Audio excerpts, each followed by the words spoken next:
What's up, everybody? It's Stephen A. Williams, president and founder of the creditrepairshop.com. And in today's video, we're going to talk about what is debt consolidation. There are a lot of people who are getting ripped off by these companies who don't make it clear that they're not doing debt consolidation. So I'm going to tell you what debt consolidation is, and I'm going to tell you what those companies are actually doing, because we just had a call today where someone had made all of their payments, but they were just had too much credit card debt and they could just barely make it, but they had no late payments, no nothing. And the company had them stop making their payments. And they were shocked that their credit scores dropped. They were shocked that they had late payments on their credit. And then ultimately they were shocked that all of the accounts were charged off.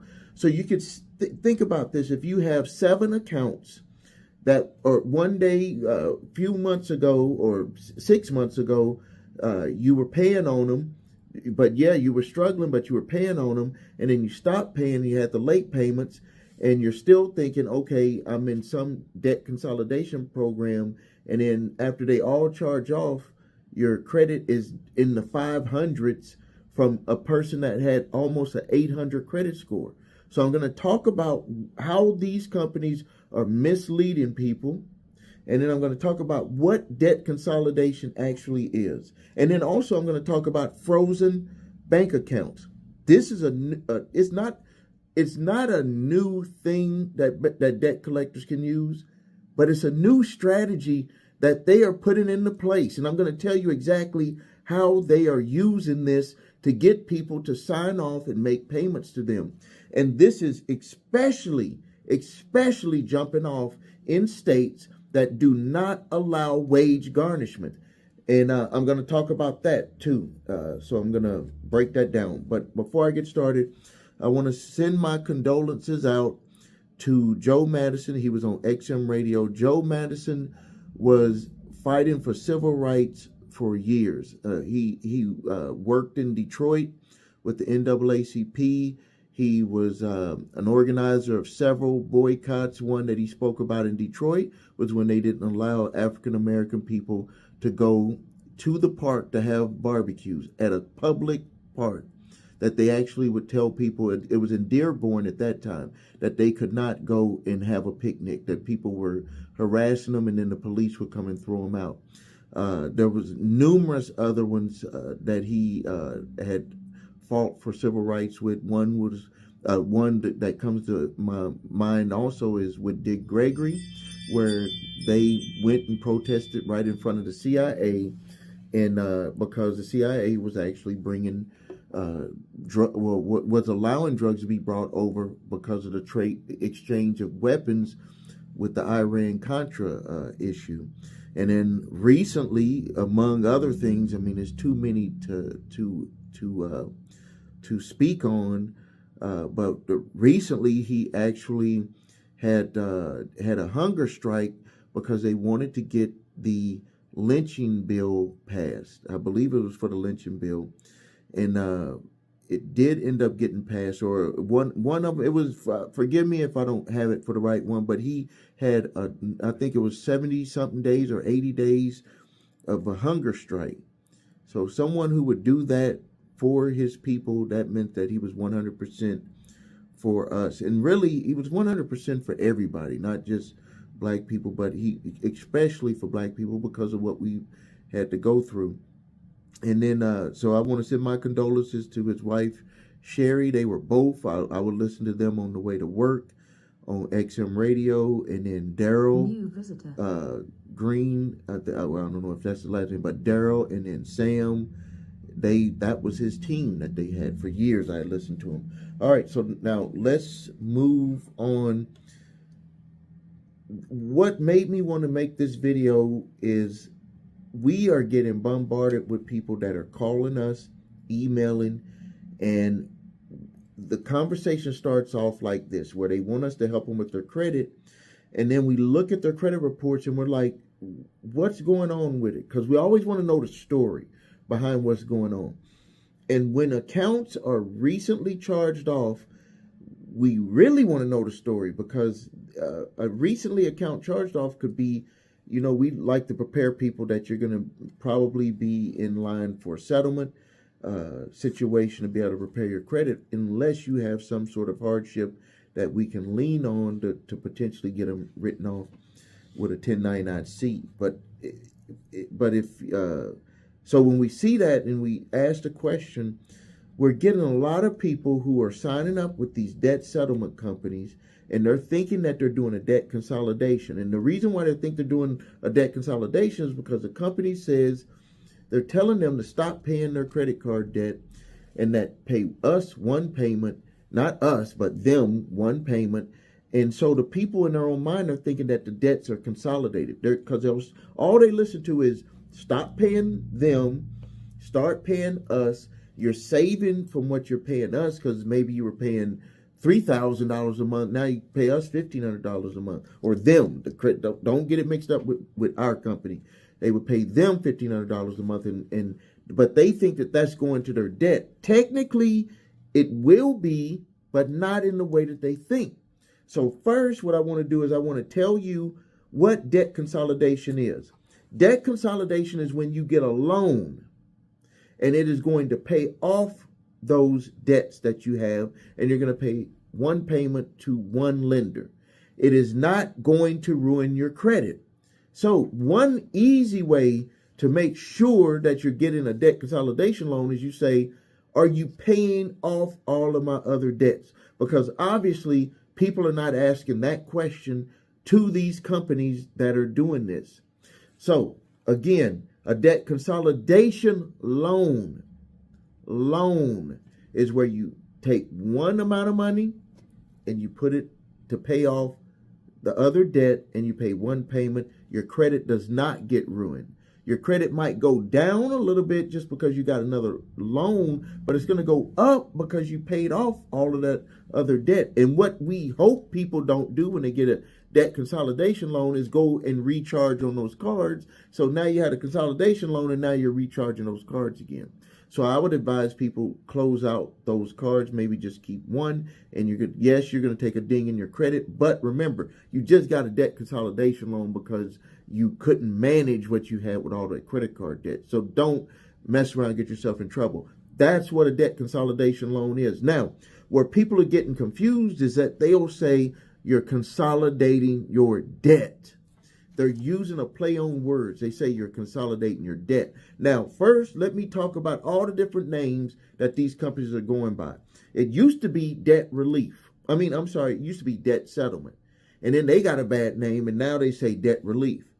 And now that's got a bad name. Now they're saying debt consignment and debt negotiation, debt reduction, debt elimination, debt reducer, debt fixer. They're using all of these different names, but this is what it is. It's debt settlement, and what they are telling people to do is to stop paying their payments, pay them a portion of that money. They're going to try to let that money build up and then reach out to your creditors to make settlement offers to. Now,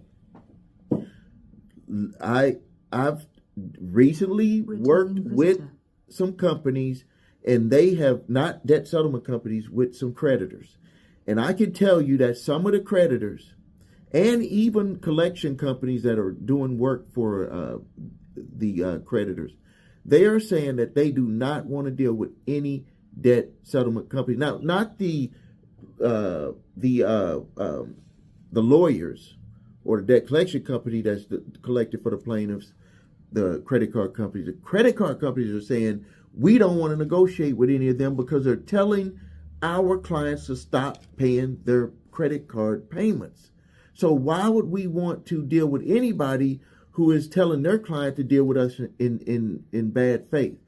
What I say to people that come to us is that your accounts must already be charged off, because we would not want to take any responsibility or give someone that type of advice to stop paying your creditors. We just do not feel comfortable doing that. But these companies obviously have felt comfortable, and this is the way they're doing business. They're telling people to stop paying their credit card payments. And the credit card companies are starting to say, we do not want to negotiate with anyone who is doing this type of stuff. That's what they're saying. And they're actually saying also, we're going to hold on to this debt and we're going to hire an attorney to sue these individuals who are doing that. This is what is happening. So, debt settlement, debt relief, debt consignment, debt negotiation, debt reduction, debt elimination, debt reducer, debt fixer, whatever name they're trying to call it by, or debt settlement consolidation, or they say debt consolidate. They say consolidate your debts.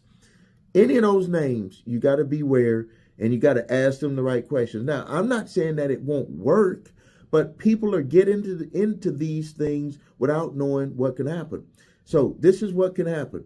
Number one, your creditors can refuse to negotiate with them because they believe that you maybe would not have stopped paying them. Here, debt consolidation is where you get one loan. They pay off your other debts, doesn't mess up your credit. Debt reduction, debt settlement, debt consignment, debt negotiation, debt reduction, debt elimination, debt reducer, fixer, and whatever other name that they come up with in the future. They are going to have you stop paying your accounts, and then you're going to pay them a portion of that money. And something that they don't reveal to people is that there's going to be a fee for each account that they settle. So you got to just know 100% what you're dealing with. And just like I said earlier, I'm not saying that it won't work. You just got to know what you're getting into. Another thing that you got to be aware of is that they could sue you. This is something that you need to be aware of, is that they can sue you. The creditors can sue you. And if you don't have something where the company that you're working with is going to respond to that court summons, it's going to put you into a bad situation because you could end up having to pay 100% of that debt. Or you have to be prepared to negotiate that debt in court. So now that gets me into the frozen bank accounts. What I'm starting to see is a lot of the debt collection companies, this is a strategy that they've used before, but let me tell you how they're using it now. So you got to be careful. You got to protect yourself. So let's just say that you have a court judgment and you live in a state that they cannot do wage garnishments. So I'm going to read here what it says here. A writ of garnishment allows a creditor to seize property from a debt that is being held by a third party. It says third party. It could be a debt collector. It could be a regular creditor. While some property is exempt from garnishment in Texas specifically, and there's other states that do not allow wage garnishments. So the state of Texas does not allow wage garnishment or personal property such as bank accounts and stocks may be subject to garnishment. So it says such as wages, but other property such as bank accounts and stocks may be subject to garnishment. This is where it gets very confusing to people because they're like, they can't garnish my wages, but this is what these companies will do, is that they will attach your bank account, and every time that you put money in there, so just imagine this, they can't garnish your wages, but they can garnish your bank account. So every time you put a deposit in your bank account, that money using that writ of garnishment will come straight out of your bank account. So actually, when they could have just been garnishing you $100, $200 or whatever per pay period or per month, they could end up garnishing 100% of your account, and then you would have to fight to be able to get some of your funds back because they can't take all of your money. But you know how they'll do it. They'll just say, hey, take it all, and if you don't even go through the trouble of going back to court to have them put some of your money back in, because they have to leave you living expenses. And there's certain documents that you got to fill out to even allow that to be able to work in your favor. A lot of people just don't do it. They're busy with work. They're busy doing all their other stuff. And they just say, well, the money is gone, when the money doesn't have to be gone. But this whole video is about just protecting yourself. If you're in that situation, you need to either reach out to them so you can cut a deal so you can move forward, so you don't have to worry about waking up one morning and you can't even pay your rent or your car payment or whatever, your mortgage. You don't want to wake up with that, having that situation happen to you. Let's see here. So I'm going to end the video here. I hope that this helped clarify what debt settlement is and debt consolidation is, because there's a lot of people who are saying that they did not understand what they were getting into. If you need help with your credit, please visit us at thecreditrepairshop.com. Watch the video, What Makes Us Different, so you can see my 8-point validation process, my 2-phase settlement process. If you need your credit reports and scores, go to the website, your3scores.com, to grab your TransUnion, Equifax, Experian credit reports and all 3 scores. If you have debt collectors coming after you, grab my 3-pack of letters, statute of limitations, debt validation, cease and desist collection activities letter. And if you have a hardship, I have a hardship program where I'll show you how to put together financial and medical hardship consideration letters. Thank you for your time. Please subscribe to the channel. Post your questions and comments. This is Stephen A. Williams, President and Founder of thecreditrepairshop.com.